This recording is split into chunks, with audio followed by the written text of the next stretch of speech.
മഴക്കാല പൂർവ്വ ശുചീകരണ പ്രവർത്തനങ്ങൾക്ക് പാണഞ്ചേരി ഗ്രാമപഞ്ചായത്തിൽ തുടക്കം കുറിച്ചു. ആരോഗ്യരക്ഷയ്ക്ക് മാലിന്യമുക്ത പരിസരമെന്ന മുദ്രാവാക്യമുയർത്തിയാണ് പാണഞ്ചേരി ഗ്രാമപഞ്ചായത്തിൽ മഴക്കാല പൂർവ്വ ശുചീകരണ പ്രവർത്തനങ്ങൾക്ക് തുടക്കം കുറിച്ചിരിക്കുന്നത്.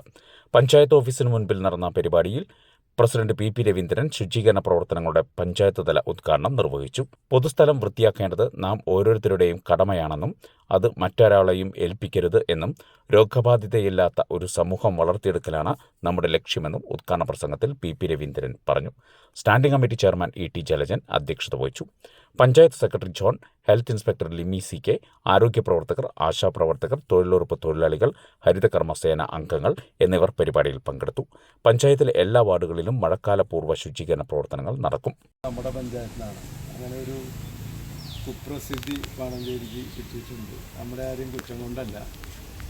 ഇപ്പോൾ വെസ്റ്റ് നൈൽ ഫീവർ എന്ന് പറയുന്നത് മറ്റു പല സ്ഥലത്തും ഭയങ്കര മാരകമായിട്ട് വാർത്തയിലൊക്കെ വന്നിരിക്കുകയാണ്. അതായത് ആദ്യ റിപ്പോർട്ട് തൃശ്ശൂർ ജില്ലയിൽ പാണഞ്ചേരി പഞ്ചായത്ത് പയ്യനും ഭാഗത്താണ് ആൾ മരിക്കുകയും ചെയ്തു. 2 ദിവസം മുമ്പ് ഡെങ്കി ദിനമായിട്ട് ആചരിച്ചു.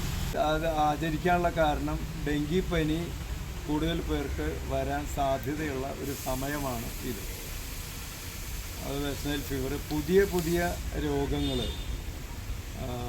വേണമെന്ന് വിചാരിച്ചാൽ പ്രതിരോധമുള്ള രോഗങ്ങൾ, വേണമെന്ന് വിചാരിച്ചാലും പ്രതിരോധം ഇല്ലാത്ത രോഗങ്ങളുണ്ട്. അതാണ് cancer, diabetic, heart disease, asthma, പിന്നെ വാദം എന്നൊക്കെ പറയുന്ന രോഗങ്ങളൊക്കെ. അതിന് ചികിത്സയില്ലാത്തതാണ്, പ്രതിരോധവുമില്ല.